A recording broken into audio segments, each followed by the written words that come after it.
A tensão global está elevada nesta segunda-feira após os Estados Unidos terem atacado instalações nucleares no Irã. Para discutir o conflito entre Irã e Israel, vamos conversar com nossa correspondente Olívia. O líder supremo do Irã, Ayatollah Ali Khamenei, declarou que Israel será punido, afirmando exatamente isso, que a punição a Israel continuará.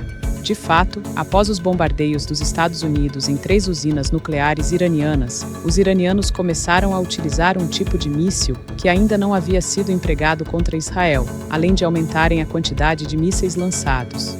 No entanto, há um consenso entre os especialistas de que a resposta iraniana a esse ataque específico ainda está por vir. Os iranianos já haviam ameaçado, por exemplo, atacar bases dos Estados Unidos no Oriente Médio, onde os Estados Unidos têm milhares de soldados estacionados. Portanto, essa é a grande incógnita no momento: como os iranianos vão reagir e o que exatamente eles vão fazer. Nas últimas horas, Israel alegou ter atacado 6 aeroportos no Irã, destruindo inclusive algumas aeronaves de ataque iranianas. Recentemente, as sirenes voltaram a soar em Israel devido a ataques de mísseis iranianos. Na sexta-feira, um dia antes dos ataques dos Estados Unidos, você se lembra? Os ministros do chamado Grupo E3, que são as 3 maiores economias da Europa, Reino Unido, França e Alemanha, se reuniram com o ministro das Relações Exteriores do Irã, em Genebra, na Suíça, para tentar uma solução diplomática. Horas depois, os Estados Unidos realizaram esse ataque. Então, a grande pergunta que fica no momento é: os europeus sabiam ou tinham conhecimento dos planos dos Estados Unidos para fazer um ataque no dia seguinte, ou não tinham? Talvez tenham sido usados ali pelos Estados Unidos para distrair os iranianos. Essas são muitas perguntas ainda sem resposta. E é claro, a preocupação econômica, como você disse. Se o Irã fechar o Estreito de Hormuz, por onde passa mais de 20% da produção de petróleo do mundo, isso, claro, vai afetar a economia global, inclusive diretamente a economia do Brasil, que usa derivados de petróleo importados. Portanto, isso prejudica o mundo inteiro. E aí é um outro tipo de guerra, e os Estados Unidos também prometeram não responder caso o Irã faça isso. Estamos na expectativa sobre o fechamento ou não do Estreito.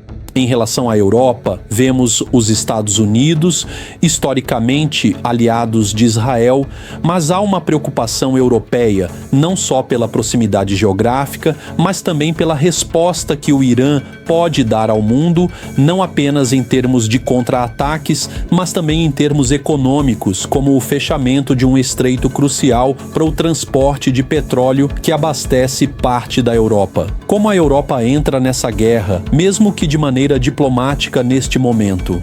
Olha, primeiro sobre o fechamento do Estreito de Hormuz, vai haver ainda uma reunião do Conselho de Segurança. O Conselho Supremo de Segurança é o nome do Irã para resolver o fechamento ou não do estreito, que já foi aprovado pelo parlamento do país. Sobre as tentativas, há uma tentativa, claro, muitas tentativas de fazer com que o Irã negocie a redução drástica do enriquecimento de urânio ou o fechamento completo de seu programa nuclear, algo que os iranianos recusam a fazer nesse momento. Eles dizem que isso tem fins pacíficos. Por outro lado, são criticados porque enriqueceram o urânio a 60% e ninguém, em tese, faz isso para fins pacíficos.